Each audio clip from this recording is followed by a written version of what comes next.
Assalamualaikum warahmatullahi wabarakatuh, Pak. Izin memperkenalkan diri, nama saya Dr. Silvi. Di sini saya sedang berjaga pada klinik Medika. Dengan Bapak siapa?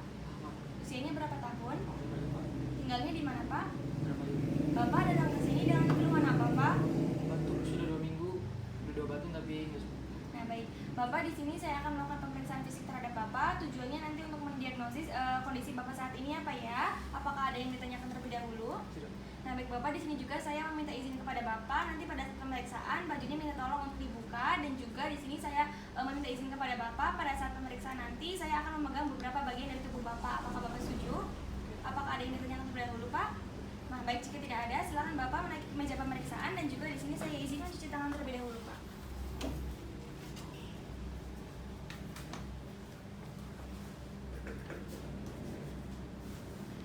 Nah, jadi yang pertama, di sini pemeriksaannya itu harus berada di sebelah kanan dari pasien. Pasiennya itu kondisinya itu terlentang, dan juga posisinya itu bajunya itu dibuka dan juga dalam keadaan nyaman serta rileks.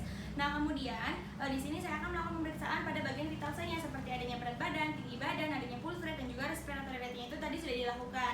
Nah, kemudian di sini saya akan melakukan pemeriksaan pada bagian anterior dada secara vertikalnya. Nah, di sini itu kita akan mengidentifikasi terlebih dahulu pada suprasternal notch-nya. Kita akan mengidentifikasi. Nah, dimana jika sudah ketemu, di sini selanjutnya saya akan bergerak ke arah bawah sekitar 5 cm sampai kita akan menemukan dari tonjolan tulang horizontal. Nah, dimana dia itu akan menghubungkan antara manubrium dan juga dari body sternumnya. Nah, jika sudah kita menemukan, kita akan bergerak ke arah lateral sampai kita akan menemukan dari bagian ribs keduanya.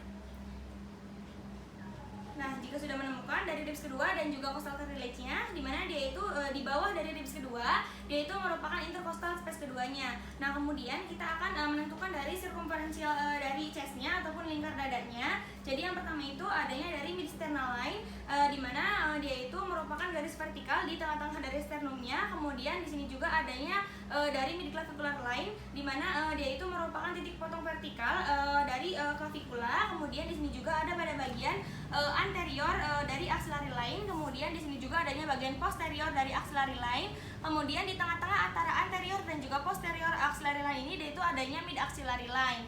Nah, kemudian di sini saya akan melakukan pemeriksaan dari inspeksi. Nah, untuk inspeksi kita berada di bagian depan dari pasiennya ataupun berada di tengah-tengah dari pasiennya. Nah, kita akan mengidentifikasi dari pergerakan dan juga dari bentuk dadanya. Nah, pada saat pasiennya itu bernafas, silakan Bapak bernafas secara biasa. Kemudian kita amati dari pergerakan dan juga dari bentuk dadanya, apakah dia itu adanya keterlambatan pada saat bernafas atau tidak. Kemudian kita lihat juga apakah ada deformitas dan juga apakah dia itu simetris atau tidak. Kemudian kita lihat juga apakah adanya retraksi yang abnormal atau tidak.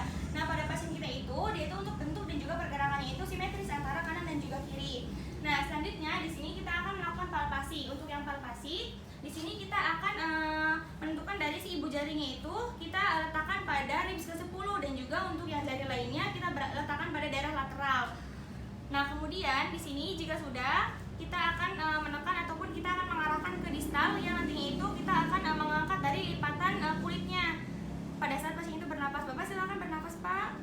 Nah, di sini kita lihat kita akan mengidentifikasi dari pergerakan ibu jarinya pada saat toraksnya itu mengembang. Nah, di sini itu adanya pergerakan dari ibu jarinya. Nah, kemudian jika adanya pergerakan dari ibu jari, itu disebut adanya normal ataupun adanya pengembangan dari paru-parunya.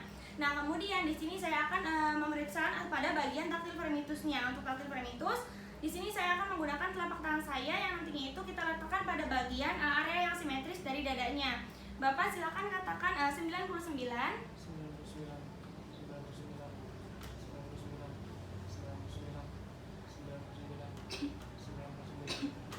Nah, baik. Nah, di sini untuk vibrasinya itu normal antara kanan dan juga kiri. Nah, selanjutnya di sini saya akan melakukan perkusi. Untuk yang perkusi, di sini saya akan menggunakan tangan kiri, jari tengah, kemudian dan juga kita akan letakkan pada area yang ingin diperkusinya. Kemudian untuk yang mengetuknya kita akan menggunakan jari tengah tangan kanan yang nantinya itu akan mengetuk pada bagian sendi interpalang distalnya. Nantinya kita akan mengetuknya itu secara cepat dan juga nantinya itu secara santai, dan nantinya itu secara tajam. Kita akan ketuk terlebih dahulu pada daerah yang ingin diperkusinya.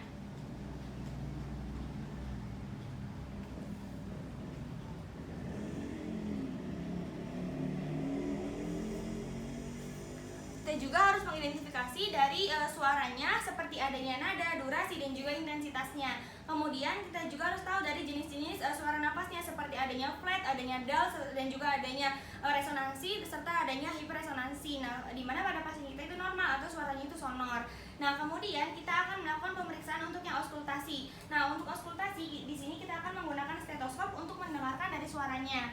Yang nantinya stetoskop tersebut nantinya itu akan diletakkan pada daerah dada yang simetris, yang nantinya juga stetoskopnya itu akan bergerak dari satu sisi ke sisi yang lain pada daerah yang simetris dari daerah dadanya. Kita akan dengarkan terlebih dahulu. Bapak silakan bernafas.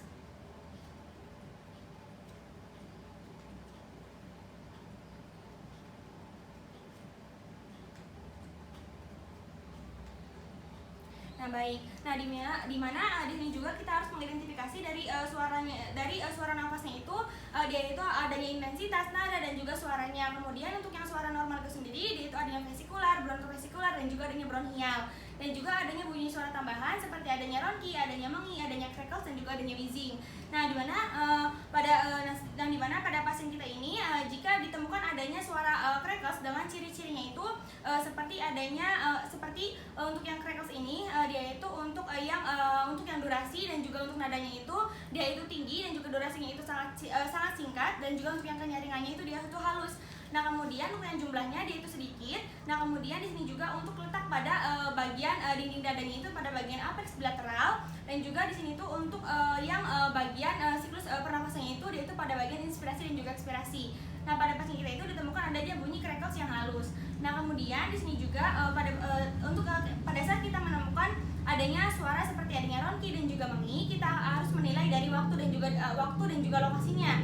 Nah, di mana dia itu akan berubah atau tidak pada saat pasien itu melakukan inspirasi dalam ataupun batuk. Nah, kemudian pada pasien kita itu tidak ada. Nah, selanjutnya kita juga harus mengidentifikasi dari suaranya itu adanya suara tambahan. Nah, kemudian di sini itu jika adanya suara tambahan itu dengan menggunakan dari si stetoskop dengan mendengarkan dari suaranya itu yaitu pada resonansi suaranya pada daerah dada yang simetrisnya.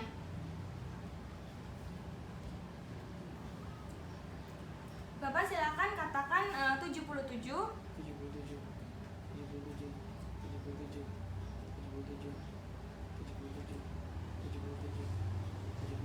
Nah, di mana biasanya itu dia terdengarnya itu samar dan juga tidak jelas. Kalau misalkan dia itu suaranya itu bernada tinggi dan juga jelas disebut dengan bronkoponi. Nah, selanjutnya Bapak silakan katakan E.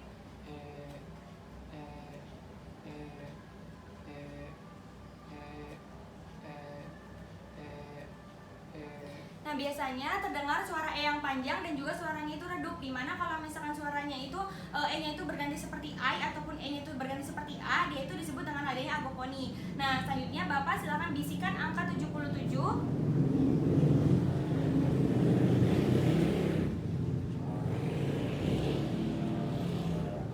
Nah, kemudian di sini Bapak itu di mana bunyinya itu samar dan juga tidak jelas. Kalau misalkan bunyinya itu dia itu bernada tinggi dan juga suaranya itu jelas disebut dengan adanya pector liquid. Nah, Bapak alhamdulillahirobbilalamin untuk pemeriksaannya sudah selesai. Silakan bajunya dipakai kembali dan juga ke meja pemeriksaan.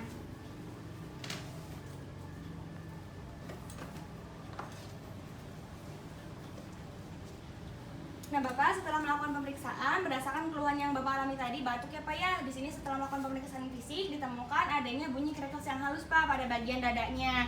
Nah, Bapak di sini saya menduga Bapak itu terjadinya adanya tuberkulosis Pak. Nah, biasanya tuberkulosis ini terjadi karena adanya dari infeksi bakteri yang tidak disengaja yang nantinya itu dapat menyebabkan tuberkulosis.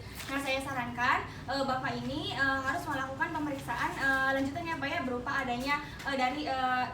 adanya dari tes darah rutin, kemudian juga adanya pemeriksaan dari dahaknya. Apakah ada yang ditanyakan terlebih dahulu Pak? Nah, baik, alhamdulillahirobbilalamin, pemeriksaan sudah selesai. Kurang lebihnya mohon maaf. Wassalamualaikum warahmatullahi wabarakatuh.